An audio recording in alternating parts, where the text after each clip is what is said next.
እኔ ዓለም አቀፍ ሕግ አያስፈልገኝም። የምመራው በራሴ ፍርድና በራሴ ሞራሊቲ ነው። እኔን ሊያስቆመኝ የሚችለው እሱ ብቻ ነው። የአሜሪካው ፕሬዝዳንት ዶናልድ ትራምፕ። በሌላ በኩል የጀርመን ፕሬዝዳንት ፍራንክ ዋልተር ስታይንማየር አሜሪካ ዓለም አቀፍ ሕጎችንና እሴቶችን በመጣስ የዓለም ፖለቲካ ወደ የሽፍቶች መፈንጫ እየቀየረች ነው ሲሉ አስጠንቅቀዋል። ፕሬዝዳንቱ ይህን ጠንካራ ማስጠንቀቂያ የሰጡት የአሜሪካው ፕሬዝዳንት ዶናልድ ትራምፕ በቬንዙዌላው መሪ ኒኮላስ ማዱሮ ላይ የጠለፋ እርምጃ እንዲወሰድ ማዛቸውንና የግሪንላንድ ግዛት ከዴንማርክ ለመግዛት ወይም ለመውሰድ ያቀረቡትን እቅድ ማደሳቸው ተከትሎ ስታይንማየር ለ70ኛ ዓመት ልደታቸው በተዘጋጀው መድረክ ላይ ባደረጉት ንግግር ይህንን የዓለም ስርዓት እንድትገነባ ያገዘችው ዋነኛ አጋራችን አሜሪካ እሴቶቹን እያፈራረሰች ነው ሲሉ ስጋታቸውን ገልጿል። አያይዘውም ዓለም ሀያላን የፈለጉትን የሚያደርጉበት ደካማ ሀገራት መብት የሌላቸውና የዓለም ፖለቲካ ወደ ሽፍቶች መፈንጫነት እንዳይቀየር ጥረት መደረግ እንዳለበትም አሳስቧል።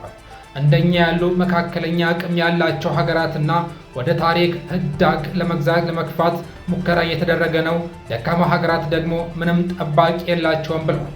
የፈረንሳዩ ፕሬዝዳንት ኢማኑኤል ማክሮ በተመሳሳይ አሜሪካ የምትከተለውን አካሄድ ተችተዋል።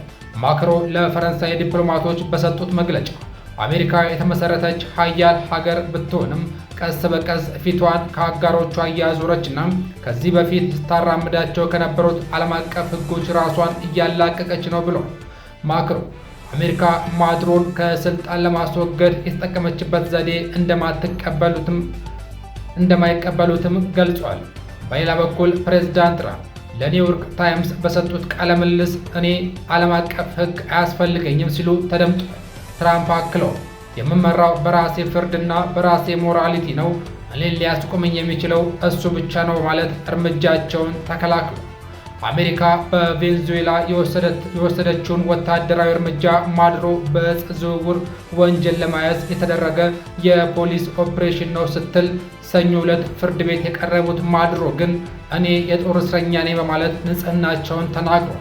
ቬንዙዌላ የአሜሪካ ድርጊት የሉዓላዊነት ጥሰት ስትልም አውግዘዋለች።